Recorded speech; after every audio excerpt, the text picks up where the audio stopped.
Saya baru saja dapat kabar, Atta Halilintar dan Aurel berbulan madu dengan pesawat pribadi. Wartawan yang menyaksikan video mereka menduga-duga harga barang pernak-pernik yang digunakan pasangan itu. Salah satu yang saya ingat, menurut wartawan, tas yang digunakan Aurel bermerek Hermes harganya 235 juta rupiah. Buat saya ini sih menggelikan. Mereka kan berbulan madu ke Bali, kok pakai pesawat pribadi? Memang kalian gak mau ya berada satu pesawat dengan orang biasa-biasa saja? Kepengen merasa istimewa ya sehingga harus terpisah dari orang kebanyakan? Dan apa pula sih keistimewaan tas itu sehingga harus berharga 235 juta rupiah?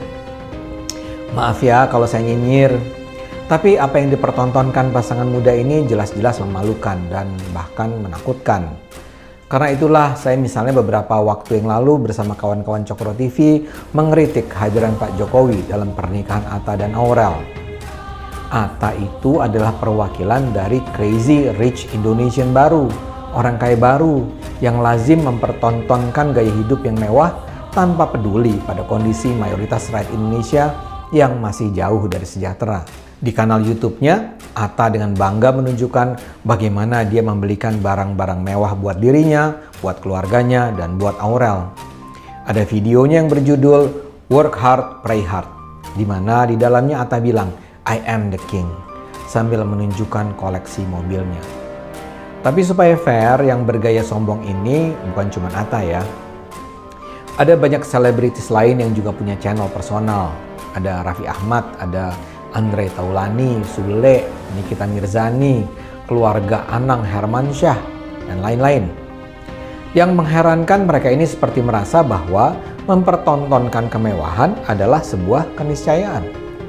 Di channel mereka banyak tersaji rekaman saling mengunjungi rumah sesama selebritis untuk memperagakan apa saja yang mereka miliki. Misalnya Atta mendatangi rumah Luna Maya yang memperagakan koleksi sepatu dan tas mahalnya. Kemudian ada Atta grebek rumah mewah Laudia Cynthia Bella. Ada Atta grebek kamar emas Andre Taulany. Ada pula video berjudul Koleksi Barang Mewah Nikita Mirzani. Jadi mereka saling bertukar kunjungan untuk mempertontonkan kekayaan pada puluhan juta penonton YouTube. Yang juga lazim diperagakan adalah koleksi mobil mewah, Lamborghini, Ferrari, Mercedes, BMW. Ada video di channel keluarga Hermansyah yang menunjukkan Aurel membelikan ibunya mobil BMW mewah karena sang ibu sudah tidak ganti-ganti mobil selama beberapa tahun. Ada juga video keluarga Anang beli rumah mewah 60 miliar rupiah di Kemang. Yang juga dahsyat adalah Raffi Ahmad dan istrinya, Nagita Slavina. Mereka bahkan diberi julukan khusus oleh sesama artis, yaitu Sultan Andara. Peragaan kemewahan ini bukan cuma terbentang di channel video mereka, tapi juga melalui peliputan media terhadap perilaku mereka yang penuh show. Raffi dengan bangga mempertontonkan koleksi mobilnya yang diperkirakan bernilai 33 miliar rupiah. Dia punya Lamborghini Aventador, Rolls-Royce, Mercedes-Benz, Range Rover, BMW, dan lain-lain. Raffi juga membeli motor seharga 0,5 miliar rupiah hanya karena iseng. Dia membelikan berlian buat Nagita senilai 3 miliar rupiah. Ikat rambut Nagita harganya 7 juta rupiah. Ikat rambut loh ya. Harga sendal jepit Nagita 6,9 juta rupiah. Sandal jepit loh ya. Hadiah ulang tahun untuk Nagita dari istri Baim Wong, Paula Verhoeven adalah earphone senilai 17 juta rupiah. Pameran kemewahan ini juga bahkan sekarang hadir di medsos yang populer di kalangan anak muda TikTok. Salah satu yang sedang naik daun adalah Siska Cole. Perempuan berusia 20 tahunan ini rajin mengupload kecakapannya mereview kuliner mahal. Dia menampilkan kaviar 20 juta rupiah, duren 10 juta rupiah, kepiting kegani Jepang 5 juta rupiah, stroberi 1,2 juta rupiah, Oreo khusus edisi Valentine 2 juta rupiah, dan seterusnya, dan seterusnya, dan seterusnya. Begitu juga mesin pemanggang roti 10 10 juta rupiah dan mesin grill 55 juta rupiah. Ini semua buat saya memalukan dan membahayakan. Radikalisme keagamaan jelas adalah ancaman buat Indonesia.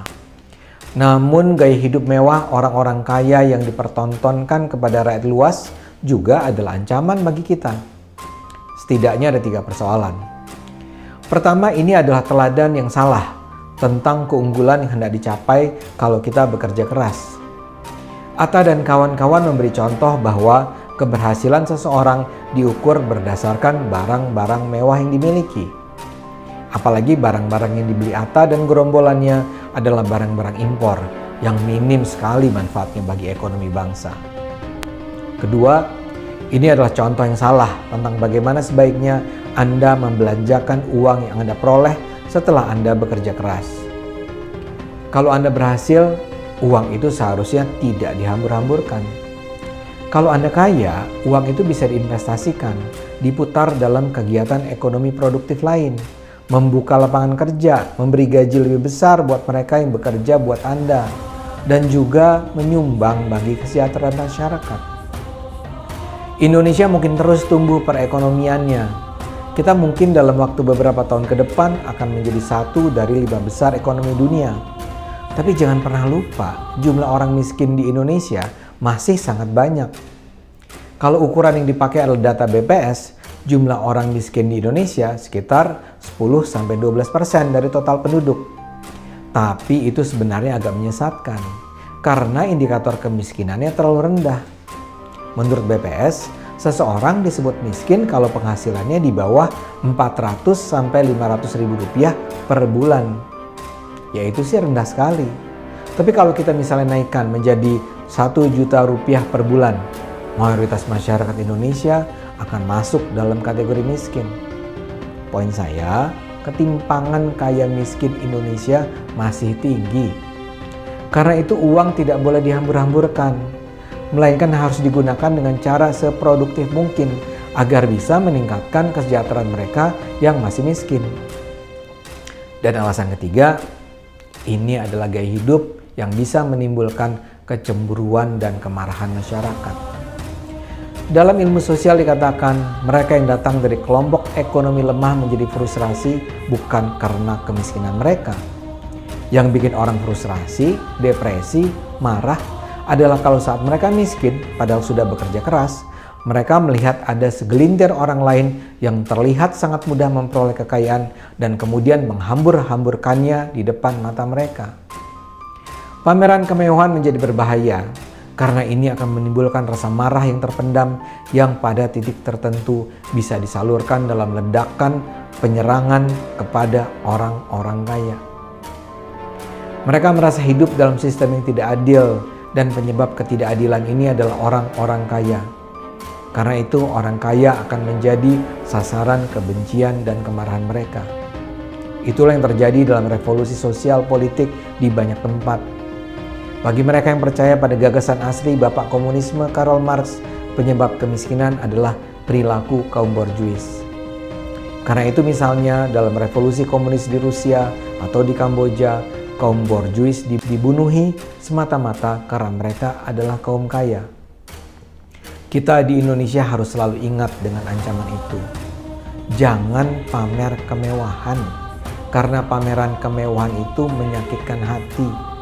Semua agama mengingatkan ancaman itu. Dalam Al-Quran misalnya ada surat At-Takatsur ayat 102 yang mengingatkan bahwa bermegah-megahan akan membawa manusia ke dalam neraka jahanam. Begitu juga dalam Injil ada peringatan bahwa peluang unta untuk masuk dalam lubang jarum yang kecil itu masih lebih besar daripada peluang orang kaya masuk surga. Tentu saja ini semua tidak harus diartikan sebagai janji Tuhan bahwa orang kaya akan masuk neraka. Menjadi kaya tentu saja bukan sesuatu yang terlarang. Kemajuan ekonomi dan kesejahteraan masyarakat justru sangat bergantung pada kehadiran orang-orang kaya. Tapi yang diperlukan adalah orang-orang kaya yang tidak tumbuh sendirian, yang berbagi dan peduli pada kaum miskin. Karena itu, kalau saya boleh memberi masukan pada Atta, pada Aurel, pada Raffi, Nagita, Nikita, Andre, Sule, Luna, Siska, hentikanlah pameran kemewahan ini. Pedulilah pada bangsa. Gunakanlah akal sehat. Karena hanya kalau kita semua gunakan akal sehat, negara ini akan selamat.